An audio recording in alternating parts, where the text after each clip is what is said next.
আকাশে ঝুলছে 4.5 মিটার লম্বা এক বিশাল দেহি কুমির। ওজন তার প্রায় 500 কেজি। এই কুমিরে ফেলেছে একটি আস্ত মানুষ।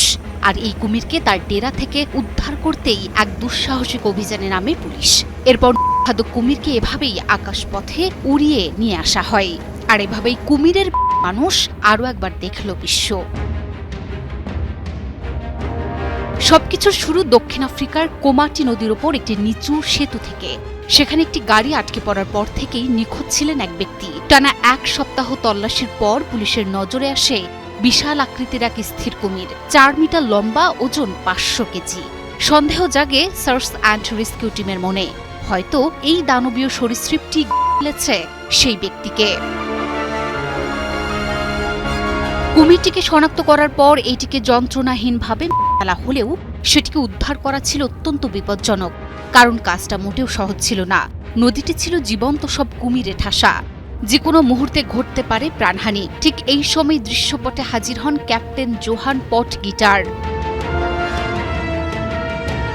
হেলিকপ্টার থেকে দৌড়ি বেয়ে সোজা নেমে যান জলজ দানবদের ডেরায়। চারপাশে তখন উৎপেতে আছে অন্যান্য ক্ষুধার্ত কুমির, কিন্তু ক্যাপ্টেন পটগিটার ছিলেন অবিচল। তিনি সফলভাবে 500 কেজি ওজনের সেই কুমিরটিকে দড়ি দিয়ে বেঁধে ফেলেন। এরপরই দেখা যায় সেই অভূতপূর্ব দৃশ্য। দড়ি দিয়ে বাঁধা বিশালাকার কুমিরটিকে হেলিকপ্টারের সাহায্যে আকাশপথে উড়িয়ে নিয়ে আসা হয় ডাঙায়। আকাশপথে ঝুলতে থাকা সেই খাদকের ছবি মুহূর্তেই ভাইরাল হয়ে যায় সামাজিক যোগাযোগ মাধ্যমে।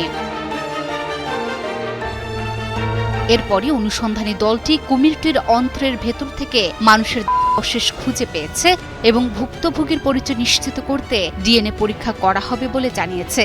তবে আরও ভীতিজনক বিষয় হলো, সেখানে মানুষের পাশাপাশি 6 ধরনের ভিন্ন ভিন্ন জুতো পাওয়া গেছে।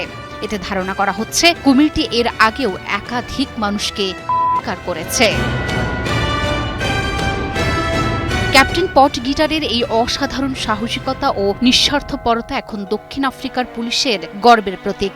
প্রাণের ঝুঁকি নিয়ে অবশেষ উদ্ধারের এই ঘটনা যেন হার মানিয়েছে সিনেমার গল্পকেও।